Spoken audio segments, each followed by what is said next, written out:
დაკავებულია სერიული პედოფილი 40 წლის მამაკაცი, რომლის მსხვერპლიც ათობით ბავშვია. აღმოჩენილია ფაილები, ინტიმური კადრები, ვიდეოები, ფოტოები, რომელსაც პედოფილის სახლში ინახავდა. 40 წლის პედოფილის საქმე ერთ-ერთი ყველაზე მასშტაბურია, რაც აქამდე სპეციალურ საგამოძიებო სამსახურს გაუხსნია. უმძიმეს დანაშაულში მხილებული კაცის მსხვერპლი სავარაუდოდ იმდენად ბევრი არასრულწლოვანია, რომ მათი იდენტიფიცირება ამ დრომდე გრძელდება. რეპორტაჟი, რომელსაც ახლა იხილავთ, ძიმეს ანახავია.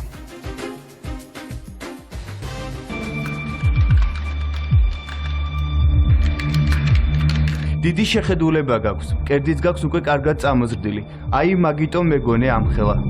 ეს სერიული პედოფილის სიტყვებია, კაცის, რომელიც მსხვერპლს სოციალურ ქსელებში ეძებდა. გაირკვა, რომ ბავშვებთან ნდობაში შესვლის შემდეგ მათ სექსუალურ თემებზე ელაპარაკებოდა და პორნოგრაფიულ ვიდეოებს უგზავნიდა. რავი, მეც რაღაცას ვუყურებდი, გინდა შენს გაყურებინო ვიდეო? პედოფილი უკვე დაკავებულია. გამოძიების ინფორმაციით, მისი დანაშაულებრივი საქმიანობა თითქმის 5 წელს ითვლის. წლების განმავლობაში წერდა არასრულწლოვან პირებს, მათ შორის 13 და 14 წლის გოგონებს. შესაბამისად, შეიძლება ითქვას, რომ იგი არის სერიული პედოფილი. 40 წლის პედოფილის საქმე ერთ-ერთი ყველაზე მასშტაბურია, რაც აქამდე სპეციალურ საგამოძიებო სამსახურს გაუხსნია. მოახერხა თუ არა ინტერნეტ სივრცის შემდეგ, რომელიმე მსხვერპლთან შეხვედრა და ფიზიკური ძალადობა, ამას მიმდინარე გამოძიება სწავლობს. მოახერხა თუ არა ვინმესთან შეხვედრა. აღნიშნული ინფორმაციის დადასტურება არ შემიძლია. მანამდე კი კურიერი პიესმა ერთ-ერთი მსხვერპლი ბავშვის ჩვენება მოიპოვა, რომელმაც პედოფილს მიზნის მიღწევა არაცადა და მისგან თავის დახსნა მალევე შეძლო. 14 წლის ვიყავი, როდესაც მომწერა ნინოს სახელით. პროფილად მეყენა ფოტო, სადაც ჩანდა, რომ ბავშვი ვიყავი. მან გამომიგზავნა პორნოგრაფიული ვიდეო. გაუბრაზდი და ვუპასუხე, რომ ჩემთვის აღარასდროს მოეწერა.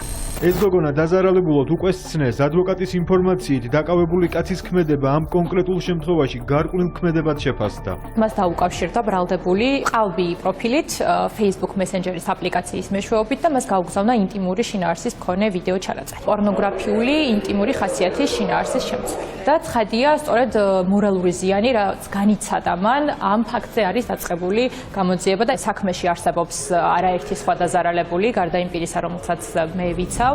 ეს ალბათ ყველაზე მსუბუქი შემთხვევაა. პედოფილმა სხვა ბავშვების მახეში გაბმა შეძლო. მათ აიძულა, რომ ინტიმური ვიდეოები გადაიღოთ და მისთვის გაეგზავნათ.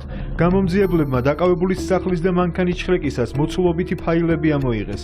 მიმოწერები ასობით ბავშვთან და ქალთან, ასევე მსხვერპლთა ინტიმური კადრები. დაზარალებულების იდენტიფიცირება ამ დრომდე გრძელდება. კურიერი პიესმა მასშტაბური საქმის გამომძიებელთან ვრცელი ინტერვიუ ჩაწერა. აღმოჩნდა, რომ პედოფილს სოციალურ ქსელებში 10-მდე ყალბი გვერდი ჰქონდა შექმნილი, საიდანაც სპეციალური საგამოძიებო სამსახურის გამომძიებლებმა ასეულობით პირთან მიმოწერა ამოიღეს. თითოეულ არასრულწლოვანთან მიმართებით განსხვავებულ საუბრის მანერას იყენებდა, მათ შორის როგორც აღნიშნე, ჰქონდა როგორც მამაკაცის, ისე ქალბატონის სახელით რეგისტრირებული Facebook გვერდები, როდესაც ქალის სახელით რეგისტრირებული გვერდებიდან უკავშირდებოდა იგი არასრულწლოვანს, ამ შემთხვევაში ძირითადად საუბარი იყო ქალურ საკითხებთან დაკავშირებით ისეთ თემებზე, რაც გოგონებისთვის არის მისაღები, ბრალდებული არასრულწლოვან გოგონებს სთხოვდა, რომ გადაიღოთ ინტიმური შინაარსის ფოტო და ვიდეო მასალა. იყო შემთხვევები, როდესაც 16 წელს მიუღწეულ ადამიანებს ბრალდებული უგზავნიდა ინტიმური შინაარსის ვიდეო მასალას, მათ შორის პორნოგრაფიული საიტებიდან ჩამოწერილ ვიდეო მასალას, როდესაც დარწმუნდებოდა, რომ შეიძლებოდა ამ გოგონებთან უფრო გახსნილად ესაუბრა და მათთვის მოეთხოვა ინტიმური შინაარსის ფოტო და ვიდეო მასალის გამოგზავნა, შემდგომში აყენებდა კიდეც მსგავს მოთხოვნებს. მუშაობთ იმ მიმართულებითაც დავადგინოთ, სხვა პირებთან ერთად მუშაობდა თუ არა დაკავებული ბრალდებული და შემდგომში რაიმე მატერიალური სარგებლის მიღებას ცდილობდა თუ არა